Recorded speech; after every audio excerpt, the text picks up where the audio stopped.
Bonjour, aujourd'hui on se retrouve dans un format court de vidéo dans lequel je vais répondre à une question. Un architecte d'intérieur peut-il déposer un permis de construire? Je suis Julie, vous êtes bien sur Archi Rentable, la chaîne qui dispense conseils et solutions d'optimisation pour investisseurs avisés.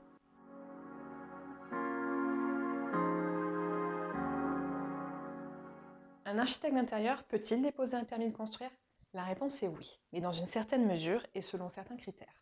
Je vais surtout aborder le sujet dans le cas où vous êtes un particulier et vous vous posez la question de savoir si vous avez besoin de ce type de documents et d'accompagnement pour votre habitation. Par exemple, vous êtes propriétaire d'un terrain et vous voulez construire. Vous voulez réaliser des travaux d'embellissement sur l'extérieur d'un bâti existant. Vous voulez réaliser une ouverture en façade ou en toiture, faire une extension, une surélévation. Vous voulez réhabiliter ou transformer un garage. Vous êtes concerné par un fameux permis de construire ou PC pour les intimes. La règle à connaître, c'est ce fameux seuil de 150 m² de surface plancher, ce qui équivaut à quelque chose près à la surface habitable. Si ce fameux seuil de 150 m² est dépassé ne serait-ce que d'un seul mètre carré, vous êtes malgré tout dans l'obligation de faire appel à un architecte DE pour s'occuper du permis et le déposer en mairie. Un exemple, vous êtes aujourd'hui propriétaire d'une maison de 148 m² et vous voulez créer une chambre supplémentaire ou aménager des combles en loi Carrez, par exemple de 10 m². 148 plus 10, 158, vous dépassez de 8 m² le seuil autorisé. Vous êtes donc obligé au préalable de faire valider votre projet par un architecte DE. Ce qui veut dire qu'en dessous de ce seuil de 150 m², vous êtes plus ou moins libre de faire appel à qui vous voulez. Vous pouvez demander à un architecte d'intérieur de vous monter le dossier, mais également à un maître d'œuvre, mais vous pouvez très bien aussi vous en occuper vous-même. Là vraiment, vous êtes libre en dessous de ce seuil de faire comme vous l'entendez. Sachez seulement que monter un dossier de permis de construire, c'est un exercice extrêmement complexe. Sachez qu'il y a énormément de subtilité dans ce type de document. Ça va vous demander des compétences techniques, urbanistiques, graphiques, une bonne compréhension des rouages du PLU, afin de savoir comment interpréter les règles et surtout, potentiellement, comment essayer de les contourner. Ça va vous demander beaucoup de temps, de la patience, une imprimante de compétition pour sortir des dossiers parfois d'une trentaine de pages en 8 exemplaires. Bref, vous comprenez que recourir à un professionnel pour ce type de dossier administratif, c'est vraiment un plus et c'est vraiment mettre votre projet entre de bonnes mains. Quelqu'un qui a l'habitude de faire ce type d'exercice ira plus vite, il saura vraiment vous orienter sur les choix à faire et il aura connaissance vraiment des rouages de l'administration. Il pourra vraiment vous aider à gagner du temps sur ce type de démarche. Il faut savoir qu'anciennement, ce seuil était à 175 m² de surface plancher.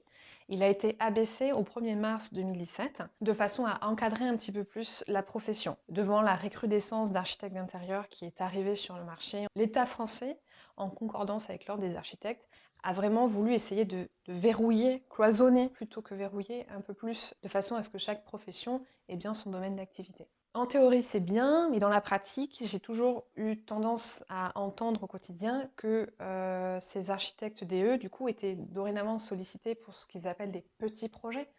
Vraiment, 160, 70 m², ça reste des petits projets pour eux. Chronophages, parce que ça va demander autant de temps qu'un gros projet, peut-être aussi moins intéressant architecturellement parlant, et donc peu rémunérateur pour eux, et il faut les comprendre. Déposer un permis de construire, ça a un coût.